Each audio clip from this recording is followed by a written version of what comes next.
today. That's right. And shortly after that, we get to take a look at the front pages of Nigerian newspapers. Always a good read, if you ask me. Sure. And of course, at the 8 o'clock hour, Vicky Vic will be right here to bring you up to speed. But it's going to be for just 30 minutes today. A bridge version. We just have to apologize, ahead, so you don't get it twisted. That's right. We've got bills to pay, and these are bills that we're very glad to pay. That's right. We love to pay such bills. And yes, of course. But of course, at 9 a.m.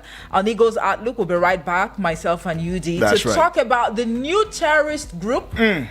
We don't even know how this group actually, managed, to find its way into Nigeria, and we don't even know for how long they've been in Nigeria. Honestly, is it possible that the security agencies were not even aware of this group? You didn't say all the while. You didn't say well. They were not aware of it. They were not aware. Aware. Okay. All right. But anyways, we'll look into all of these, at the 9 o'clock hour, and of course that would drum us into the 10 o'clock hour. But yeah, let us let you in on some things that you ought to know this Monday morning. Well, starting off with, the latest developments in Kebbi State, where a state delegation dispatched by Governor Nasir Idris has met with Chief of Defense Staff General Christopher Musa, pleading with him to flush out the new terror group, Lukarawas, from the state. Now, the Chief Press Secretary to Governor Ahmed Idris, who made this known, said in a statement that the CDS promised the delegation that the military would take necessary action. All right, the military will take necessary action, but away from, that part, Kebbi State precisely, let's come back to the Federal Capital Territory, where the Minister, Nyesom Wike, has vowed that no amount of protest can stop the bid to sanitize the nation's capitals. Now, speaking when he visited a demolished settlement in Lube, the minister, who was accompanied by top security chiefs in the territory, said there was no going back in the exercise, adding that the settlement had been identified as a security threat. One would begin to wonder, because we heard in the news this morning that some civil society organizations, in collaboration with a popular social media critic, that's a very dark man, somehow they've tongue-lashed the minister, for this decision or this developments. For them, it's more like, your policies are quite too harsh. But come to think of it, don't you think there is great need to sanitize the FCT? Great need to sanitize the FCT, I tell you. And but for how long? How long? Anyways. Now, the newly appointed Minister of State, Housing and Urban Development, Yusuf Abdullahi Atta, has said his mission is to deliver Kano State to the All Progressives Congress in 2027. Deliver. Atta made this known shortly after his maiden visit to Kano, after being sworn into the Federal Executive Council. Now, is that even possible? I'll deliver deliver Kano to you in 9 months. Don't worry. That will be the delivery. Well, he didn't say 9 months. I'm just talking about the pregnancy cycle and everything. He said 2027, so it's more than 2 years. Okay, about 2 years. About 2 years. This delivery process is taking long, but anyways, he had made that promise. Let's see how far that goes. But let's also bring you up to speed with what the presidency had done, accusing the former Vice President Atiku Abubakar of being envious. Envy. Atiku Abubakar, you have it. That's what they are telling him of President Bola Ahmed Tinubu, especially as he failed repeatedly to clinch the position after several attempts. Now, Bayo Onanuga, Tinubu's special advisor on information and strategy, made the allegation on Sunday, a development that has heightened the political rift between both parties. But come to think of it, is Atiku Abubakar really envious of the president? You never know. This is what they put on the media, and that's what the media is saying. From your own observation. Envious of the presidency? Well, I cannot say. I mean, it's hard, but I wouldn't exactly say envious, though. I wouldn't exactly say envious. Okay, but he's jealous, not envious. Now, don't put words in my mouth now, Omoife. Moving on, the Nigerian Labour Congress, NLC, has given state governments an ultimatum of December 1, 2024 to implement the new minimum wage. It also accused fuel marketers of inflating petrol prices, claiming the pump price is significantly higher than the actual market value. Now, the NLC contended that Nigerians were being exploited, with citizens enjoying heightened suffering due to government policies which keep, pushing many into destitution. That's right, pushing many into destitution. Now, the total debt of Nigerian states has risen to 11.47 trillion naira as of June of 30th, 2024, despite higher allocations from the Federal Account Allocation Committee. That is a fact. Now, this is according to analysis of data from the Public Debt Report released by the Debt Management Office, that will be the DMO. Okay. So should we lose sleep over that? I wouldn't say. Well, Ogun State Police Command has arrested a man identified as Olubunmi Johnson for allegedly setting his wife, Kike Lomo, on fire in the apartment on Fagbui Street, Ilogbo, in the Ota area of Ogun State. It was learned from an eyewitness on Saturday evening that the incident took place around 8:30 p.m. on Friday following a domestic dispute. Your gender at it again. Thank you so much for pointing the, no pun intended, but this is really it's okay. disturbing. It's okay when you say your gender. But it's your gender. It's still my gender. That 5 of them just died like that over pepper soup. Come on, let's not even go there. This whole gender thingy. Over pepper soup. We will talk about it forever. Okay. But this is not to say that this was nice. In fact, when you read that, what comes to my mind is, why not set yourself on fire? Why not yourself? Now, something you can't do to yourself. What sort of misunderstanding can you possibly have with your better half? I never ever understand, the logic in it. Honestly, the kind of disputes, misunderstandings. Somebody will pick, weaponize themselves, and come on. I think people are getting married to their enemies now, so you need the spirit of discernment, right, before you say "I do" to someone. Okay, well, you never know. You never know if the real enemy is the poverty and pain and hunger. Come on. I'm just saying. But no fewer than 2 people have been killed in Agwo, a community in the Ishago clan in the Ivo local government area of Ebonyi State. It was gathered that 3 others were said to have remained missing as of Sunday evening. Now, an elderly woman from the area and a laborer who was helping to cultivate her farmland were said to have been killed by assailants. Souls rest in peace. It's the best I can say now. Amen. Yeah. Now, the Manufacturers Association of Nigeria has said that the epileptic energy sector in Nigeria is severely hindering the growth of the nation's industrial sector and its ability to attract investments and create jobs. President of the association, Francis Meshioye, who stated this at a media briefing in Lagos, highlighted the major challenges in the country's energy landscape as inadequate power supply, unreliable energy infrastructure, and high electricity tariffs. But we don't even see the power, do we?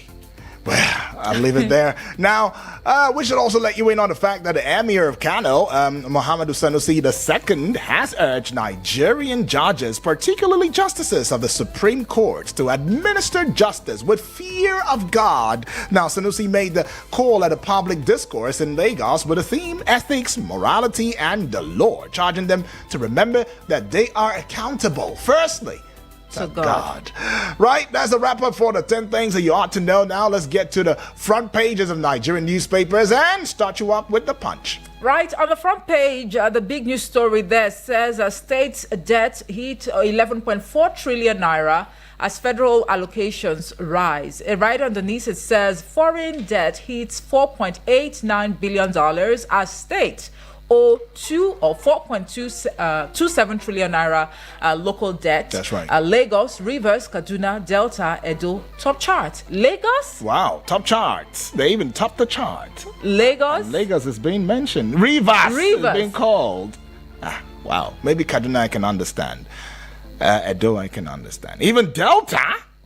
Come on. Y'all. Rivers, Delta, these are like oil producing states. So what is What's going on with y'all? But you find that on page 2 of the Punch newspaper this morning. Right. Let's go to this one right there, the base. NLC gives governors December 1 deadline for minimum wage payments. Page 32 has got that story now. And then when you head on to page 4, it says husband arrested for allegedly setting wife ablaze in Ogun. Too sad a story, I'm telling you. But if you have the heart, you can go see it on page 4, like as she said. Absolutely. Well, let's take you to page 4 and 4. That is 44. Somebody once said, why is 33, 3 and 3, 33, 2 and 2, 22, and 1 and 1, not 1 T1? But this is 44. Anyways, traders demand 3.4 billion naira compensation for Lagos market demolition. All right. right, just above the logo of the Punch newspaper, it says Ondo governorship poll as the kicker. IG bans Amotekun, others as 15,500 ad hoc staff deployed. And right underneath it says INEC clears 1.7 million voters for Saturday poll. 295,856 PVCs uncollected. You find that on page 8. You got sharp eyes. You got sharp eyes now, I tell you. Just to the side of the Punch newspaper banner now, you would see this one. It said troops launch manhunt as Lukarwa intensifies killings in Sokoto and Kebbi. Page 2 is carrying that story. Remember, we said this is what we're going to be talking about 9 a.m. today, right? And to this one now on page 44. Yes, page 44 says ministry is making illegal requests for workers' promotion. This is according to a memo. That's right, it's a memo. So please go through the Punch newspaper this morning. That's right. To get details. Okay, to get details, but we have to trust you with this one coming from the Daily Trust newspaper this morning. And the big story says cement hits 8,800 naira as cost of building materials skyrockets. Wow. That's not funny for those who are home developers. Is it possible for you to complete your project this year? You mean my one room? It doesn't matter. A project is a project. A building project is a building project. Be it a kiosk, a cubicle, a kiosk, a den, whatever it is. I'm waiting for the best I can say is on God. I wouldn't say more than that, right? Cement hits 8,800 naira as cost of building material skyrockets. Well, it's got a couple of riders to it now. This is not funny. Iron rod jumps from 800,000 naira to 1.6 million naira in 1 year. I don't see the possibility anymore, sorry. Situation dashing our hope of owning houses. Citizens are saying that, well, they better say it. Now, the last rider, experts blame Naira depreciation transportation cost, okay? You'd find that one on page 4 of the Daily Trust newspaper. And just beneath, that big news story, it says vandals destroy Lokoja Gwagwalada transmission line. Now, you begin to wonder, is this also the fault of the federal government? Wow. Or is this even the fault of the politicians now? And then is the community also saying they don't know these people? Some questions we are asking right there. All right, let's not shake the table so much. But that story you find on page 8. Now let's get to page 13 now. Nigerians win elections in US. Australia. Let's give them a bell and buck. They have been winning elections. For it to make the front page of Nigerian newspaper. But there's this lady that won, is it a Conservative Party seat or something? Badenoch or something? Yes, I think so. She's been dragged for the not so good reasons in recent times. Some people are saying that she's probably ashamed to identify as Nigerian or something. Oh, well, if she's ashamed, well, it's a cup of tea. Well, but we know that quite a number of Nigerians out there are never ashamed of who they are and where they come from. And we are so proud of y'all. All right? Doing big things. But congratulations are in order to these Nigerians who actually won elections. In US. Outside your country. On Australia. Come on.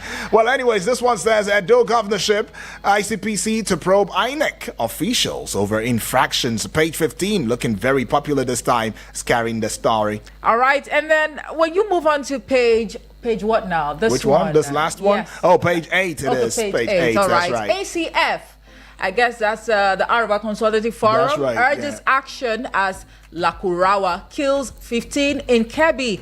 3 riders underneath that headline. The first one says Governor Idris sends delegation to NSA and CDS, and then says terrorists may soon overtake Argungu Emirate. AG, that's the acting chief of army staff, right? Visits Sokwacho, seeks resident support. That's on page 8 of the Daily Trust newspaper this morning. So I bow my head and I shake my head in disbelief, in disappointment. I just hope something's done, man. I'm serious. They're taking over. There are different perspectives to this story, right. And somehow someone actually hinted me on something yesterday. A security expert, as a matter of fact, that was quite, an expose for me. Right. He talked about ownership involvement. When you talk about security issues like this. Ownership involvement. Yes. So in other words, it means now there that are speculations that the locals in these, states, they may have complicit to this. They may have. Wow.